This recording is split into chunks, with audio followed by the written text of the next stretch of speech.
our trip finished with the commitment to collaborate with the Pueblo Quitucara and the project to unify all the comments in the Metropolitan District of Quito under an organization that represents them before the municipality and the state in relation to the aspects that interest all the comments. There have been attempts before in creating a confederation of comments in the 70s. Therefore, the Pueblo Quitucara is taking over the project under the idea of construction of diverse nationalities and communities in Nepal, and based on the rights granted to them in the Constitution. The idea of confederation was created by an ordinance that was affecting the commons located in the Ilalo Hills. The ordinance sets a limit on the housing construction on the Ilalo Hills where many commons are located. And the reason is that in front of the hills there is a plan of constructing a hotel and business complex in which the views are the hills. The idea is to preserve the landscape view for the luxury complex and avoid the view of the houses. Even though this is arbitrary, it also represents a violation of the commons' rights granted in the Constitution of self-determination and autonomy, by not consulting them for the implementation of a regulation that involves their property. However, the municipality argues that they have created this ordinance based on the COTAC, that Mateo already explained, that gives the municipality the full power of management of their territories. But the law doesn't mention the rights or limitations that they have to have toward the commons, and by not establishing them, the commons are not recognized and neither their autonomy. The local and state regulations are full of these contradictions and gaps toward the commons' rights, and this is used by the local government in their benefit to interfere with the commons' territory when they want to, or deny services or infrastructure when they don't want to provide them. So the Pueblo Quitucara has claimed themselves as the organization that represents the commons in the Metropolitan District of Quito, and it is responsible for the institutional relationship of the commons with the municipality. Its functions are more political and related to the public policies like ordinances, legal instruments, or regulations. So its function is to represent the commons before the institutions in relation to the aspects or topics that are of interest of all the commons. So when we had the meeting with the Pueblo Quitucara, in which the president and other members of the organization attend, we presented the maps and explained our attempt to represent on them the pressures that the commons are subject to and the incongruences that we found, and that also Mateo have already explained. We also expressed that one of our biggest obstacles for the analysis was the lack of limits or boundaries in the commons' territory, and they agreed that this is also a problem for the commons, since by not having the territory defined, the municipality interferes with their land. And this is why they have lost, and this is the reason that they have lost a lot of land. Fernando, the president of the Pueblo Quitucara, recognized that one of the organization's priorities is to define the territorial limits and register them in the municipality. So the territory is recognized as communal, and in this way, any action over them has to be consulted with the respective commune. So after all this being said, we were invited to collaborate with them and participate in the development of tools or a mechanism that will help them to define their territories and collect information of their territorial characteristics, as well as the social information of the residents that will help them visualize their commons, potentials, and capacities, in order for them to regulate their territory and truly exercise their autonomy and self-determination. So our project adds to the existing one of the Pueblo Quitucara and helps to build up the politics of the commons and collaboration, the planning and governance tools needed for the political self-management. We wanted to create the tools that could help the commons in their self-organization regarding their necessities, and that could also be useful for the future confederation of commons.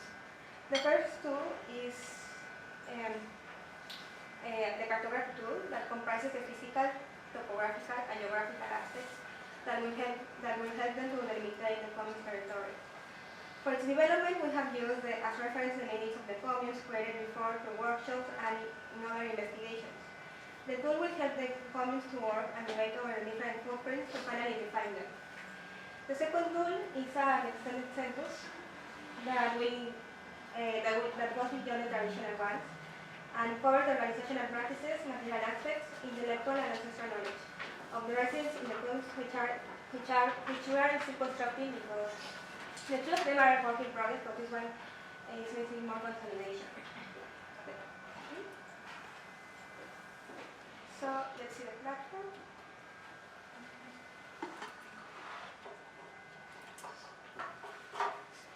So this is the platform that we created. So we envisioned this platform. Let me define that.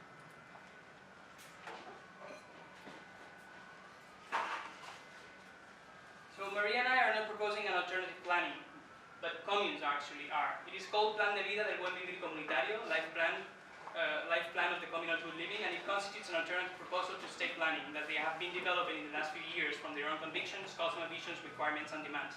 We're just offering a framework for them to develop such plan. To put it shortly, Planes de Vida are a vision for development from a perspective of territoriality in its broadest historical, cultural, and political meaning. So, as Maria just explained, our platform, Herramientas para la Autogestión y la Producción Urbana en Comuna, which is tools for the self-governance and urban production in common, in Comuna, or simply in Comuna, is right now offering three main tools. They differ in territorial scale and range. The first one, we can see it here. The first one is still work in progress. We are directly collaborating with Marco León from Comuna de Tola-Chica and Pueblo Guitucara, who is helping in the development of their own communal census that aims to go beyond and counteract the official from the state and the municipality, helping the communes to self-regulate their territories and to show their own formality or informality. It will be comprised of two surveys. The first one will be land-based and will comprise a register of land uses, property regimes, and territorial resources. And all the data will be accessible and open source in the mapping tool that I'll show soon. The second survey instead will address the individual or the household unit, and besides typical demographic data, it will take the form of a participatory diagnosis that will allow to show the lots of communal forms of life on one hand, and the continuity of ancestral knowledges in the territories on the other. So the second tool, if you can go to the interactive cartography, so the second instrument, as I mentioned, is a mapping tool that will start compiling all the information gathered. Go to the second one here. As a starting point, we created a whole database compiling official geographic information and relating it to each and every cadastral lot registered in the municipality. If we point into a lot, we can see all this information. So we even gave them a made-up identification code to facilitate its access. The communal limits we considered are those created in a participatory workshop organized by researchers in the Institute of Ecuadorian Studies with whom we are collaborating. In those workshops, 18 out of 49 communes were mapped by its inhabitants. Even the unofficial and vague condition of such limits, other footprints defined in different researches are included in the map. Contradictions between them and relations to land property regimes can be consulted here. So, or we can consult these limits too in this other tool. We like to kind of visualize all these limits in a 3D model, which is based on Google Earth. Will show the strong link existing actually between the limits of the communes and the topography, and will help participatory mapping workshops in the future. Based on all of this information, and of course with the help of on-site visits, the last of the tools provided will help each comunero and comunera to draw, and that's the first one. Thank you, Maria. So this tool will help each comunero and comunera to draw on his or her own terms the limits of his or her commune. We aim ultimately to activate a deep debate around the notion of limit and its relation with the different dynamics of inhabiting the territory. A notion of limit that, while challenging classical forms of representation, has a real capacity to interfere and negotiate with state property regimes, defined precisely through these kinds of methods of representation. But beyond a quantitative biophysical and socio-economic study of their communal territories, we aim above all to help in the generation of qualitative self-governance tools capable of harboring and fostering the repertoire of the multiple ancestral and contemporary forms of life and practices being deployed in the communes, as Maria will explain now. So, the self-management tool is used to identify the collaboration activities that exist in the communes for satisfying their individual or collective needs. The purpose of it is to explore the possibility to join these activities in the communes and between communes, in order to establish an organization of the same or related activities. This way, the activity can be strengthened, the benefits can be increased, and the inhabitants can satisfy their economic, social, and cultural needs. So we divided these activities in three categories. The first one are the activities that have an economic purpose or that are related to the exchange or management of money. Then we have the activities that have a specific purpose, these ones, where the most of them are based on the solidarity or mutual help to develop a work. And then they usually have a short or medium period of time for their development. Then we have the activities with a social function that are based on the collaboration or individuals that have to work to achieve a purpose. for the community's benefit, and they are usually long-term. The economic activities are probably the most important ones in order to identify, the most important ones to identify in order to develop a strategy that will help the communities to create their own economic structure, to improve their territories and enhance their inhabitants' life. In this sense, most of the communes struggle with economic resources to improve their communes or simply to construct basic infrastructure, as mentioned before. So for the economic activities, we have the ones related with production, that within this category we believe is the most important one to identify. This activity comprises the different production that can be done in the communes, from the harvesting of crops and vegetables to the animal raising or any other activity that produces a product which purpose is to be sold. Then we have the activities related with lending loans or credits, like communal banks or credit unions. Also related with the management of money, we have the activities of saving, which is provided by saving organizations or cooperatives. Then we have the services, that are activities of groups or individuals that provide a service that can be professional or technical. Then we have the insurances, that is an activity that is related to the individuals or groups that provide financial protection or reimbursement against losses, illness, or accidents. Then we have the activities of consumption, that are related to the provision of products for the use of the members, but that can also be sold to third parties. In most of the cases, these activities are developed to avoid intermediaries and are used to buy products at lower prices and directly from the producers.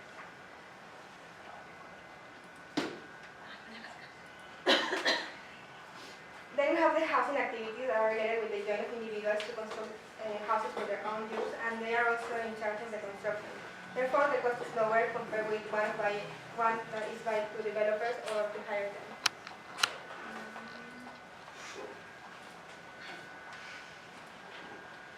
For the social organization or activities, we have the associations, which are groups of people organized for a joint purpose that can be for profit seeking or not. And they don't necessarily have to register, so they have a declarative character. While the foundations have the same purpose, the difference with an association relies in that they need an initial endowment or investment to create a patrimony. And they are obligated to register, so they have a constitutional character.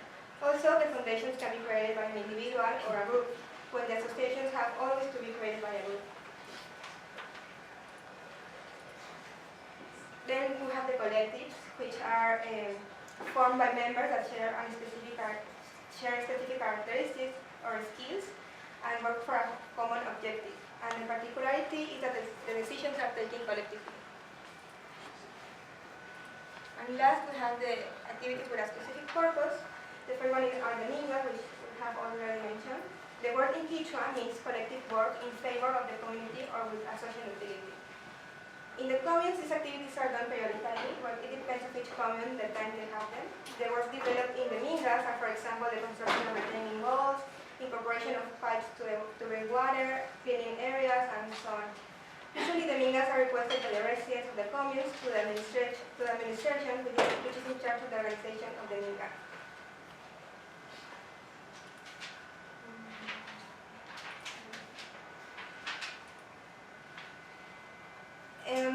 Then we have the groups of people that develop a certain type of jobs in an informal way, meaning that they are not necessarily established or registered. They distinguish because the groups are usually formed by relatives or friends. We see a lot of these type of activities in the informal construction and in the commerce activities of the markets. So some of these activities are highly developed in the communes, such as the production and services, and others were included because the communes are looking to create the economic structure that will allow them to develop and provide the residents with these activities. Do I have time to show how it works? Sí. No more minutes. No. So Almost done, it's almost over. you here, like when you identify your activity, you go to the map, you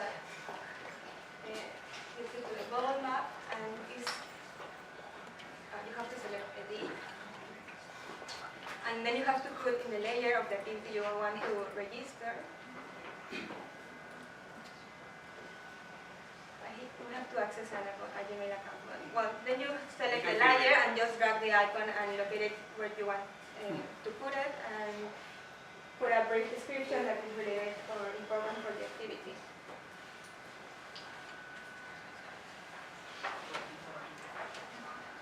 So it's almost over. Okay, so the potential of this tool is to join activities so they can be represented on a bigger scale by the Pueblo Pitucar organization for its management and promotion. The tool will help to visualize activities and the potential ones that can be joined in a cooperative within the commune, and join similar cooperatives of other communes. The reason of creating a cooperative structure from these activities is that the organization and principles of them are similar to the ones that communes already have and exercise. So the communes organization are divided in grades. The first grade of the organization in the communes are the assemblies, which are the highest authority in the communes. So all the decisions are taken collaboratively, and they have to go through the assembly for approval. Other residents have to attend to the assembly. Other residents can attend to the assembly, and they are also responsible for the selection of the administration group that will execute everything that is decided in the assembly, which is called cabildo. The cabildo is responsible to call the assemblies, execute the decisions, and designate commissions. So the cabildo is in charge of the aspects or situations related with the daily life of the residents. Then the second grade is the federation, that is an organization of communes, which aim is the articulation of a structure that deals with the common aspects that share the communes that form the federation. The only federation that exists so far is the Ilalol UBC, which creation was treated by the COTAD ordinance in order to organize against it, but the idea is to encourage other communes also to join in groups. The federation as well as the cabildo have commissions, and then the third grade of organization is the Pueblo Pitucar, that represents all the communes as well as the federations. As mentioned before, the Pueblo Pitucara is responsible for the institutional relationship of the communes with the municipality and institutions, and they also have commissions. So the three grades designate commissions for the aspects they want to address, and they can differ from commune to commune depending on their necessities. One of the most important characteristics of the commune's structure is that the persons that work either in the cabildos, federation, or commissions do it for free, because they believe in the collaborative and cooperation dynamics to serve the community without expecting financial benefit. Also, they exercise direct democracy that fosters the participation and takes in account all the residents for the decision making. Similarly, the cooperatives are autonomous organizations of self-help that are based on the principles of cooperation, collaboration, and mutual help. The aim of this kind of organization is to fortify the community through their activities and allow the direct participation of the members in the entire process and in the management of the resources. So the decisions in the cooperatives are also taken through assemblies in a democratic process. The individuals are not dispossessed of the economic benefits, but instead they are provided with benefits from the advantage of cooperation in certain activities that are more feasible or easier to do in collaboration. The principle of cooperative is that none of the members or partners are excluded from the benefits of the association. And ideally, the structure of the cooperation